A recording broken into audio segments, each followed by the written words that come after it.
উকালতি পড়তে গিয়ে ছাত্ররা স্যারকে জিজ্ঞেস করলো, স্যার আচ্ছা বলুন তো এই উকালতি নামের অর্থ কি, উকালতি কাকে বলে?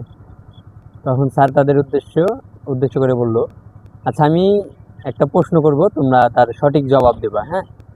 তো তখন স্যার বলতে লাগলো যে ধরো এক ব্যক্তি, তিনি অপরিষ্কার, কখনো গোসল করে না সময় মতো, গোসল করার সময় হলেও গোসল করে না। এবং আর একজন ব্যক্তি যে গোসল করার সময় গোসল করে, সবসময় পরিষ্কার থাকে।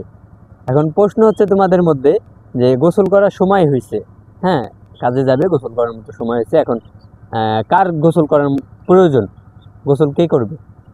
তো সবাই তো বললো যে কেন স্যার, যে অপরিষ্কার, কখনো গোসল করে না, তার গোসল করার প্রয়োজন অবশ্যই। তখন স্যার বললো যে না, তার তো 1 নম্বর গোসল করার অভ্যাস নেই, এবং সে সবসময় অপরিষ্কার থাকে, সেজন্য সে গোসল করবে না। এবং যে ব্যক্তি সবসময় গোসল করার অভ্যাস আছে এবং গোসল করে পরিষ্কার থাকে, সেই গোসল করবে। তো ছাত্ররা তখন বললো, হ্যাঁ স্যার, কথা সত্য, এটা সঠিক কথা। তো আবার স্যার প্রশ্ন ছুড়ে দিলেন, এবার বলো যে কাজে যাবে দুইজনই, এখন পরিষ্কার ব্যক্তি গোসল করবে, যে নাকি রেগুলার গোসল করে সে, নাকি যে কখনো গোসল করে না অপরিষ্কার সে গোসল করবে? তো ছাত্ররা বলল, স্যার তো গোসল তো করবে যে রেগুলার গোসল করে সে গোসল করবে, কারণ তার গোসল করার অভ্যাস আছে। তো স্যার তখন বলবে, না না না, সে গোসল কেন করবে, সে তো রেগুলার গোসল করেই, তার গোসল করার অভ্যাস আছে, তো সে পরিষ্কারও আছে, তার গোসল করার প্রয়োজন নাই।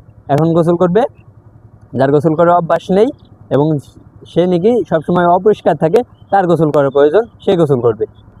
তো সবাই তো ব্যাপার চিকা খেয়ে গেছে, হ্যাঁ কথা তো এটাও সত্য।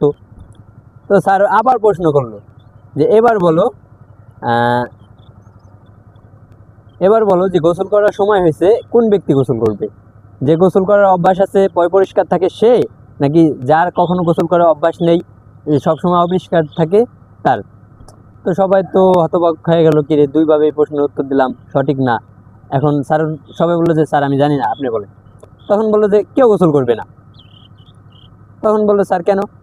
কয়, যে ব্যক্তি গোসল করার অভ্যাস আছে, পরিষ্কার থাকে, সে তো পরিষ্কারই, তার তো গোসল করার প্রয়োজন নাই।